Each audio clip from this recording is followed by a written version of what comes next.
વાયદાની વાત કરી લઈએ તો સોનાની ચમક આગળ વધતા કોમેક્સ ઉપર લગભગ $3500 સ્તરની પાસે કારોબાર પહોંચતા જોયો છે અને સ્થાનિક બજારમાં પણ નવા રેકોર્ડ સ્તર બનતા આપણને દેખાયા છે. જૂન વાયદો 99,000 સુધી પણ પહોંચતો દેખાયો છે અને આપણે આ વાયદાની વાત કરીએ તો 98,300ની કિંમતો ચાલી રહી છે. એટલે કે સ્થાનિક બજારમાં સોનું 1 લાખ રૂપિયાથી થોડા જ પોઈન્ટ આપણને દૂર દેખાઈ રહ્યું છે.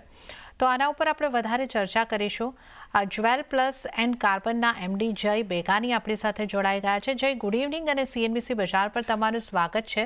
તો સૌથી પહેલાં તો જય એ જણાવો કે સોનામાં આ $3500 જે સ્તર ચર્ચાઈ રહ્યા હતા પણ એ આટલા ઝડપી આ સ્તર પહોંચશે, 1 લાખની નજીક આપણે MCX પર જો વાત કરીએ તો આટલા જલ્દી પહોંચીશું એવી આપને લાગી રહ્યું હતું કે આટલું ઝડપી આ રેલી હશે?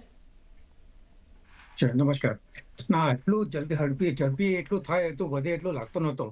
પણ અત્યારે આ જે જીઓ પોલિટિકલ સિચ્યુએશન છે, ઇકોનોમિક અનસર્ટનિટી છે, એના હિસાબે ગોલ્ડમાં બધા સેન્ટ્રલ બેંક્સ ઓફ બધી કન્ટ્રીઝના હેજ કરે છે ગોલ્ડ. અને રિટેલ બાઇંગ કરતા બધી કન્ટ્રીઝ વધારે બાય કરે છે અત્યારે. એના કરતાં બધું ગોલ્ડનું એટલું બધા ઉઠાવ આવી ગયું છે. અને આજે જો તો ઇન્ડિયાના માર્કેટમાં 10 ગ્રામનું સોનું ₹1 લાખ ઉપર છે આજે, GST સાથેનું.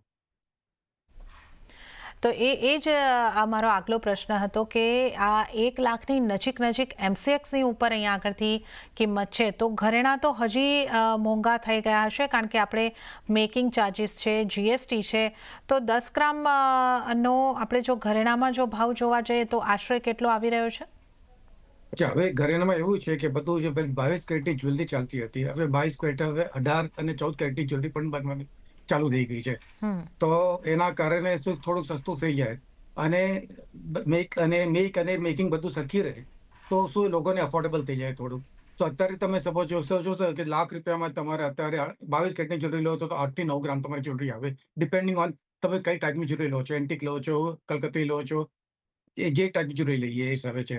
પણ અત્યારે 18 કેરેટ અને 14 કેરેટનું પણ બહુ ચલણ ચાલુ થઈ ગયું છે, એટલે લોકોને અફોર્ડેબલ થઈ ગઈ છે અને એમને ક્વોલિટીમાં કોમ્પ્રોમાઇઝ નથી કરતા એવા. જી, અને હવે આપણે જે રીતે જોઈ રહ્યા છે કે હવે આપણે અખાત્રીજના તહેવારના ખાસા નજીક છે અને જ્વેલર્સને માટે આ આખા વર્ષમાં એક મહત્વનો દિવસ રહેતો હોય છે. તો આટલું મોંઘું સોનું છે અત્યારે, તો આ વખતની અખાત્રીજ ઉપર આની ઇમ્પેક્ટ આવતી દેખાઈ શકે છે? ડિમાન્ડ ઓછી રહી શકે છે? કઈ રીતે તમે જોઈ રહ્યા છો? હા, એ લાગે છે ખરું કે અત્યારે ઇમ્પેક્ટ આવશે એના પર ભાવના હિસાબે. પણ સામે એવું થઈ ગયું છે કે રિસાયકલ ગોલ્ડ બહુ આવે છે અત્યારે. તો લોકોએ ખરીદી કરતા રિસાયકલ કરે છે. અત્યારે તેમની પાસે જે સોનું પડ્યું છે એ રિસાયકલ થાય છે, એનાથી લઈ લે છે. પણ ઇફેક્ટ આવ્યું છે ગોલ્ડના બિઝનેસમાં, ખાસું ઇફેક્ટ આવશે. એટલે 15 થી 20% થી 25% સોનું અમે ઓછું દેખાય છે બિઝનેસ આ વખત 31 પર. પણ એના સામે બીજું બીજું જે ડાયમંડની જ્વેલરી અને લેબનોન ડાયમંડની જ્વેલરી પણ એ ચાલી ગઈ છે. તો પીપલ પ્રિફર કે ભાઈ કે ચલો ગોલ્ડ નથી લેતા, કંઈ લેવું હોય તો લેબનોન ડાયમંડની જ્વેલરી કે આપણે રિયલ ડાયમંડની જ્વેલરી લઈ લઈએ. તો એ સામે કંઈ ને કંઈ ખરીદી કરે છે. પણ ગોલ્ડની ખરીદી ઓછી થઈ ગઈ, બીજી ડાયમંડની ખરીદી વધી ગઈ એવું લાગે છે.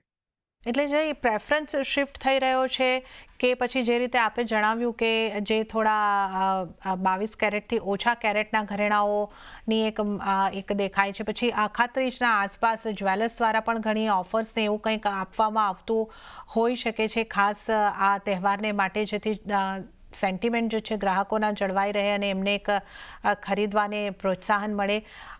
કઈ રીતની તૈયારીઓ છે આ અખાત્રીજને લઈને? એટલે જ્વેલર્સ હવે ટ્રાય કરે છે, થોડી સ્કીમો આપવાની ટ્રાય કરશે. રિસાયકલ ગોલ્ડને લઈને બધું જે રિસાયકલ ગોલ્ડનો જેટલું સારું ભાવ મળી શકે એ આપવાનું ટ્રાય કરશે. પણ overall sentiments are affected and we believe this કે આ મહિના 2 મહિના સુધી કોઈ ભાવ પણ નીચે નથી આવવાનું એ લાગે છે. અત્યારે વધતું જાય છે ભાવ. એટલે લોકોને એ પણ છે કે વધે એના પહેલા અમે લઈ લઈએ. તો એ પણ ખરીદી થાય છે. એવું નથી કે બિલકુલ ખરીદી બંધ થઈ ગઈ છે. પણ ઇફેક્ટ છે બધું. અને hopefully with the news, the promotion schemes લાવશે જ્વેલર્સ, એનાથી થોડુંક સચવાઈ જશે. જી જય, તો આપનો આભાર, આપ અમારી સાથે જોડાયા અને આ સોનાના જે નવા રેકોર્ડ સ્તર અહીંયા આગળથી બનતા દેખાઈ રહ્યા છે એની વચ્ચે જ્વેલર્સ માં કઈ રીતનો માહોલ છે, અખાત્રીજની કેવી ખરીદી રહી શકે છે અંગે અમારી સાથે ચર્ચા કરી. આપનો ખૂબ ખૂબ આભાર.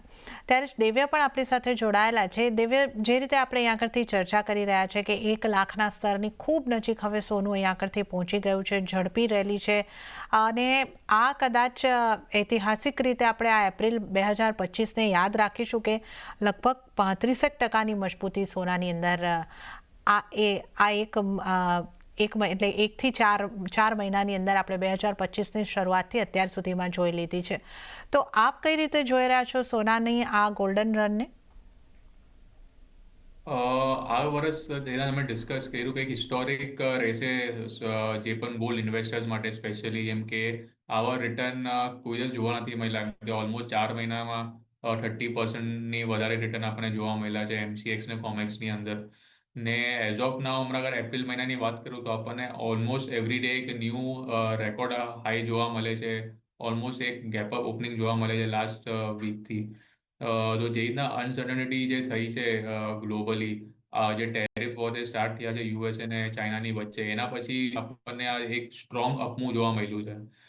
ને સાથે સાથે જે રીતના કાલે જે ટ્રમ્પના સ્ટેટમેન્ટ આવ્યા હતા કે there is a possibility કે ફાયર કરશે જેરમ પોલને, તો એ પણ એક પોઝિટિવ ફેક્ટર છે કે અનસર્ટનિટી થોડી વધી જશે કે જે પણ ફેડરલ રિઝર્વના જે ચેરમેન છે એને એક ઇન્ડિપેન્ડન્ટ નહીં મળશે ઇકોનોમીને જે રીતના એને રાખવી છે, ઇન્ટરેસ્ટ રેટ ને એ બધું. તો અને ટ્રમ્પનું જે સ્ટાન્સ તો ઇન્ટરેસ્ટ રેટના કટની ઉપર છે. અગર ઇન્ટરેસ્ટ રેટ કટ થશે તો એ એક પોઝિટિવ સાઇન છે ગોલ્ડ માટે. પર ઓવરઓલ કરંટ લેવલ પર હું એડવાઇસ કરું છું કે જે પણ અગર ઇન્વેસ્ટર લોંગ કરીને બેઠા છે તો ટ્રેડિંગ સ્ટોપ લોસ રાખે, કેમ કે ફોલ પણ મોટો જ આવશે જે રીતના રેલી આટલી મોટી આવી છે. તો ટ્રેલિંગ સ્ટોપ લોસથી ટ્રેડ કરે.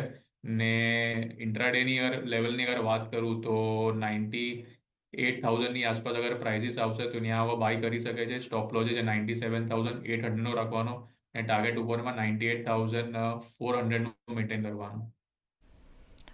ઓકે, તો અહીંયા આગળથી એક મોટા ફોલ માટે પણ સંભાવનાઓ આપણે અહીંયા આગળથી જોઈ રહ્યા છે. પણ અહીંયા આગળ જો 98,000 સુધીનો એક ઘટાડો મળતો દેખાય છે તો ત્યાંથી ફરીથી એક બાઇંગ તમે કરીને ચાલી શકો છો. તો આ વ્યૂ અહીંયા આગળથી દિવ્યના સોના ઉપર બનતો દેખાઈ રહ્યો છે. તો 98,400ના ટાર્ગેટ માટે સોનામાં ઘટાડી ખરીદી કરીને ચાલો. ચાંદીની વાત કરી